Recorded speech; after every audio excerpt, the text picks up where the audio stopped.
कोरटकर नावाचा एकदम वेडा माणूस नागपूरचा स्वतःला खूप शहाणा समजतो।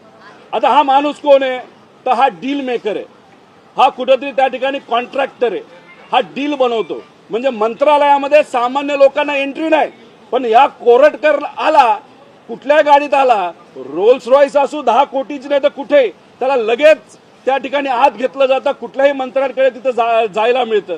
कोरटकर कोण तर महागड्या जाहिराती करणारा, म्हणजे असं म्हणलं जातं मुख्यमंत्री साहेबांचा एकदम खासम खास लहानपणीपासूनचा मित्र।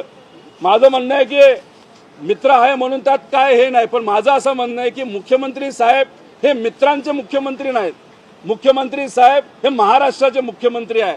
आणि कोरटकर छत्रपती संभाजीराजे छत्रपती शिवाजी महाराजांच्याबद्दल अशा काय लेवलला जाऊन बोललाय ते आम्हाला बोलता सुद्धा येत नाही।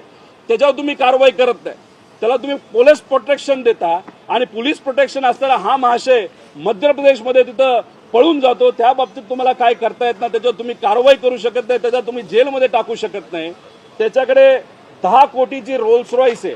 आता ही रोल्स रॉयस कोणाची तर ही 4700 कोटी रुपये लुटणाऱ्या पुण्यातील समृद्ध जीवन ग्रुपचा जो मालक आहे महेश मोटेवार याची WB02 AB0123 नावाची 10 कोटीची रोल्स रॉयस आहे। ही कोणाकडे, ही ईडी कडे आणि सीबीआय कडे।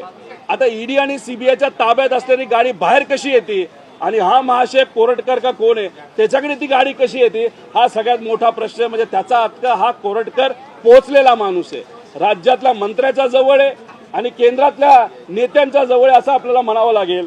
त्यामुळे मी या फिक्सरला, या दलालाला आणि या मूर्ख माणसाला सरकारच्या माध्यमातून आत्ताच्या आत्ताच पोलीस कोठडी त्या ठिकाणी मिळाली पाहिजे। आणि आज मुख्यमंत्री उपमुख्यमंत्री सर्व नेते जे पिक्चर बघायला चालले छावा, त्यांना मला असं वाटतं की एक नागरिक म्हणून तो त्या ठिकाणी त्यांना हक्क नाही, कारण तुमच्याकडे एवढी पॉवर आहे, तुमच्याकडे एवढे सारे आमदार आहेत, तुमच्याकडे एक हाती सत्ता आहे आणि पोलीस प्रशासन तुमचं ऐकत नसेल आणि कोरटकरला जर तुम्ही पकडू शकत नसाल तर मला असं वाटतं की सरकार चालवण्याची तुमची सुद्धा लायकी नाही। त्यामुळे एक नागरिक म्हणून विनंती करतो की त्याला आधी कोठडीत घ्या आणि मग त्या ठिकाणी तुम्ही पिक्चर बघायला जावा, असंच या ठिकाणी विनंती मी सरकारला या ठिकाणी करतो।